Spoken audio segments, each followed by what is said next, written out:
할렐루야. 우리 찬양 한 장 합니다. 찬송가 380장으로 하나님을 찬양합니다. 찬송가 380장입니다.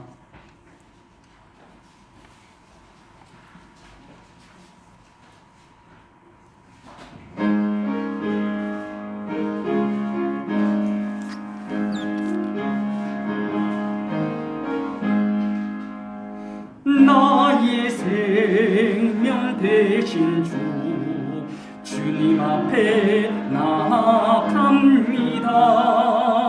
주의 흘린 보혈로 정케하사 받아주소서. 날마다 주를 찬송하겠네.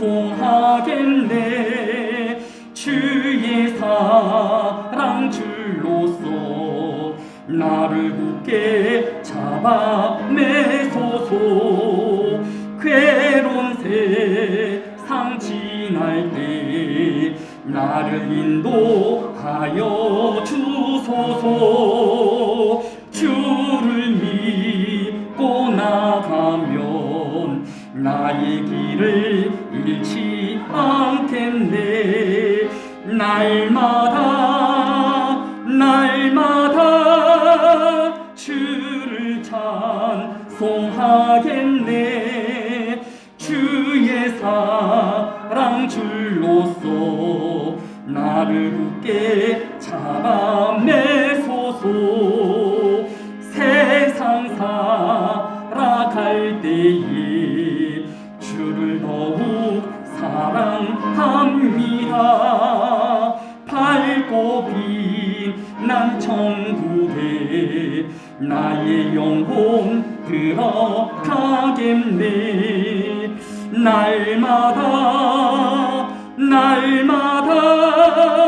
주를 찬송하겠네.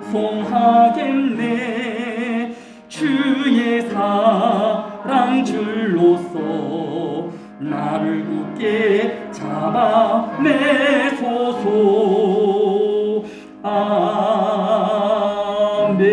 아멘. 오늘 우리에게 주시는 하나님 말씀은 이사야서 62장 10절의 말씀입니다. 구약성경 1043페이지 이사야서 62장 10절의 말씀을 함께 합독합니다. 이사야서 62장 10절 한 절의 말씀을 다 같이 한 목소리로 읽습니다. 성문으로 나아가라. 백성이 올 길을 닦으라. 큰 길을 수축하라. 돌을 제하라. 만민을 위하여 기치를 들라. 아멘. 오늘 12월의 첫 주에 주시는 하나님의 말씀은 이사야서 62장의 말씀이셨습니다. 예수님은 이 땅에 왕으로 오신 분입니다. 그리고 그의 나라는 하늘의 나라와 또 이 땅의 모든 가정과 교회와 온 나라의 왕으로 이 땅에 오셨습니다. 예수 그리스도는 선하시며 그의 백성을 섬김으로 오신 왕이셨습니다. 우리는 그 왕의 보호하심과 다스림을 받는 중인 우리 성도들인 것입니다. 자, 그러면 우리는 이 왕 앞에 어떻게 준비해야 할까요? 오늘 이사야서 62장 10절은 성문으로 나아가 백성이 올 길을 닦으라 라고 우리를 권면하고 있는 것을 볼 수 있습니다. 길이라는 것은 매우 중요합니다. 어떤 것과 다른 것을 연결하는 것이 길이기 때문입니다. 예를 들어서 은혜의 방편이라는 말을 여러분이 들으셨을 것입니다. 은혜의 방편은 은혜의 통로, 즉 은혜의 길임을 우리에게 교훈해 주고 있습니다. 우리가 어떻게 하나님의 은혜를 소유할 수 있으며 덧입을 수 있을까요? 길이 없으면 하나님으로부터 아무리 큰 은혜가 있다 할지라도 그 은혜를 경험하거나 만나보거나 또 체험할 수 없는 것입니다. 성경이 교훈하는 은혜의 방편, 은혜의 길은 무엇일까요? 소위문답 88문은 그 하나님의 은혜의 방편으로 말씀과 성례와 기도를 우리에게 교훈해 주고 있는 것을 볼 수 있습니다. 즉 하나님의 은혜를 받는데 말씀 외에는, 또 성례 외에는, 기도 외에 하나님의 은혜를 만날 수 없다라는 것입니다. 사람이 아무리 좋은 언변을 가지고 있고 지식이 뛰어나도 하나님 말씀이 없이는 하나님의 은혜를 체험할 수 없다라는 것입니다. 사도 바울이 그러하였습니다. 고린도후서 10장 10절에 보면 그들의 말이, 그의 편지들은 무게가 있고 힘이 있으나 그가 몸을 대할 때에는 약하고 그 말도 시원하지 않다 하니, 사도 바울이 지금 고린도 후서를 고린도 교회에 써 보내고 있는데, 고린도 전서를 써 보내었을 때에 고린도 교회가 그 고린도 교회를 개척하고 그 고린도 교회를 위해서 애쓴 바울을 향하여서 그는 별 볼 일 없는 사람이야. 그리고 내가 만나보니까 언변도 없는 사람이고 어눌한 사람이고 그에게 아무것도 기대할 것이 없는 사람이다 라고 비난하고 그를 없인 여겼던 것입니다. 바울이 수고하고 애썼지만 고린도 교회로부터 그는 비난당하는 자가 되었으며 험담을 듣는 자가 되어진 것입니다. 사실 사도 바울은 언변이 뛰어난 사람도 아니고 볼품도 없는 사람이었습니다. 사도 바울이 스스로 그것을 인정하였습니다. 고린도후서 11장 6절에 보면 내가 비록 말에는 부족하나 모든 사람 가운데서 일로 너희에게 나타내었노라. 여러분 말이 맞습니다. 내 외모가 시원찮고 내 언변도 어눌하고 부족한 것이 사실입니다. 그러나 내가 하나님의 열심과 믿음으로 당신들에게 복음을 증거하였고 사랑의 수고를 아끼지 아니하였음을 증거하고 있는 것을 볼 수 있습니다. 사도 바울이 비록 외모는 시원찮고 언변은 별 볼 일 없었지만 그가 하나님의 말씀을 가지고 1차, 2차, 3차 전도 여행으로 말씀을 전하였을 때에 놀라운 하나님의 기적들이, 교회가 세워지는 역사가, 또 온 세상에 하나님의 말씀이 펼쳐지는 기적이 나타난 것을 볼 수 있습니다. 이처럼 하나님의 은혜는 하나님의 말씀과 교회가 베푸는 성례와 성도들의 기도를 통하여서만 나타남을 우리에게 교훈해 주고 있는 것을 볼 수 있습니다. 두 번째로 우리에게 하나님의 은혜를 더하여 주는 것은 성례입니다. 고린도전서 11장 23절에 보면 내가 너희에게 전한 것은 주께 받은 것이니 곧 주 예수께서 잡히시던 밤에 떡을 가지사 축사하시고 떼어 이르시되 이것은 너희를 위하는 내 몸이니 이것을 행하여 나를 기념하라 하시고 식후에 또한 그와 같이 잔을 가지시고 이르시되 이 잔은 내 피로 세운 새 언약이니 이것을 행하고 마실 때마다 나를 기념하라 하셨으니 너희가 이 떡을 먹으며 이 잔을 마실 때마다 주의 죽으심을 그가 오실 때까지 전하는 것이니라 라고 하였습니다. 지난 3년 동안 하늘의 교회가 이 성찬식을 행하지 못하였지만 12월 달에는 성찬을 함께하며 주님께서 세우신 이 성찬식을 함께 참여하며 주의 은혜에 동참하려 하는 것입니다. 끝으로 기도입니다. 예수님은 요한복음 16장 24절에 지금까지는 너희가 내 이름으로 아무것도 구하지 아니하였으나 구하라 그리하면 받으리니 너희 기쁨이 충만하리라. 또 마태복음 7장 8절에 구하는 이마다 받을 것이요 찾는 이가 찾아낼 것이요 두드리는 이에게 열릴 것이니라 제자들을 교훈하여 주시었던 것을 볼 수 있습니다. 또 마태복음 21장 22절에 너희가 기도할 때에 무엇이든지 믿고 구하는 것은 다 받으리라 하시니라 라고 약속하여 주신 것을 볼 수 있습니다. 이처럼 성도가 하나님의 은혜를 받는 것은 사람이 아니라 또 큰 교회가 아니라 하나님의 말씀을 통하여서 또 교회가 베푸는 성찬을 통하여서 성도가 드리는 기도를 통하여서만 하나님을 만나올 수 있는 것입니다. 이처럼 우리가 어떠한 곳에 이동하려고 하면 통로가 길이 있어야 할 것입니다. 오늘 이사야서 62장은 교회의 성문에 이르는 큰 길을 수축하라라고 오늘 우리에게 명령하고 있는 것입니다. 성문으로 나아가라, 나아가라. 백성이 올 길을 닦으라. 그 길을 수축하라, 수축하라라고 명령하고 있는 것을 볼 수 있습니다. 수축이라는 말은 근육이나 사물이 오그라드는 것을 수축이라고도 이야기하는데, 국어 사전에 보면 집이나 다리, 방죽 따위가 헐어진 것을 고치거나 보수하는 것을 수축한다라고 이야기를 하는 것입니다. 즉, 큰 길을 수축한다라는 말은 큰 길을 망가져 있고 또 흐트러진 것을 바르게 하고 곧게 하여 넓게 하라라는 말씀인 것입니다. 교회에 이르는 길은 넓어야 합니다. 좁아서는 안 됩니다. 장애물을 세우거나 또 하지 말아야 할 것입니다.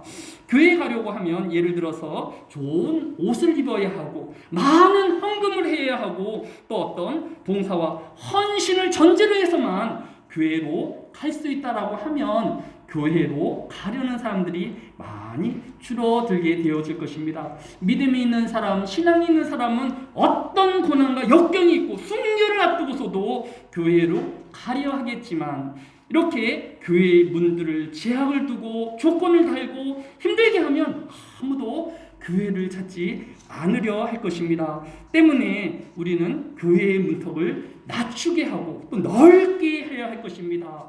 죄를 지은 사람이라 할지라도, 염치가 없는 사람일지라 할지라도, 고집센 사람이라 할지라도, 이기적인 사람일지라도 모든 사람들에게 교회의 문은 열려져야 할 것입니다. 하나님께서 그 사람을 변화시키시고 성장하실 것이며 하나님의 백성으로 바꾸어 나아갈 것이기 때문입니다. 이사야서 55장 1절에도 오라 너희 모든 목마른 자들아 물로 나오라, 돈 없는 자도 오라. 너희는 와서 사 먹되 돈 없이 값없이 와서 포도주와 젖을 사라라고 교훈하고 있는 것을 볼 수 있습니다. 가난한 자, 아픈 자, 상처받은 모든 사람들이 다 교회로 오도록 교회의 문은 활짝 열려져야 하며 넓게 해야 할 것입니다.